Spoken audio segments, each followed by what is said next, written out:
Guys, ada yang nak fogging. Ali. Inilah yang semalam kita buat velocity tu, yang buat jadi tengah tu. Tu fogging. Kau nampak fogging tu? So ini kita ada YouTuber kedua. YouTuber kedua. Yang ini busuk. Ini Asya busuk. Yang ni Fakri kecil. Ini asap guys. Kecil. Aku tak kecil. Bau busuk guys. Okay, kita gerak perlahan-lahan. Tengok tu. Okay guys, kita sorak dulu. Kerak. Nampak gitu tak guys? So.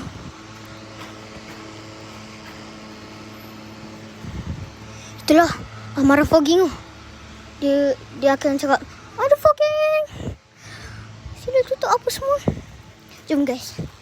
Jom kita sambung balik. Dah lah Syat. Nak Syat? Tak nak?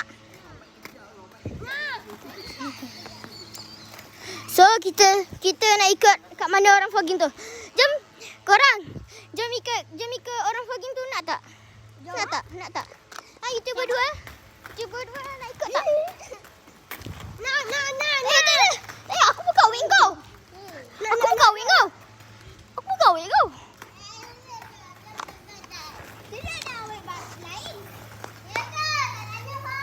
Asya, Umay dengan Nial. Asap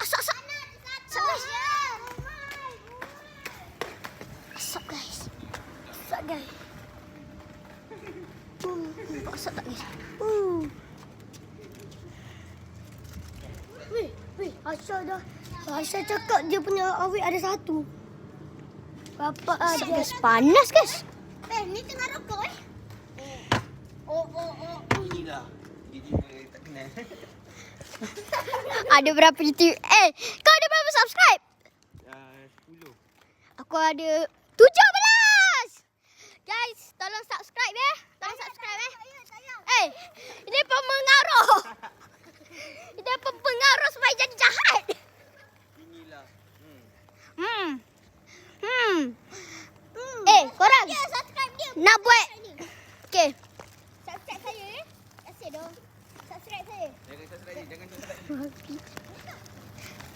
Subscribe saya ataupun Dia. apa nama YouTube? Alif Fazimi.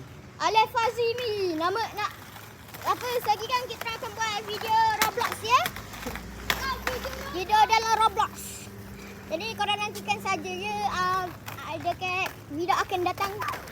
Sekarang kita ikut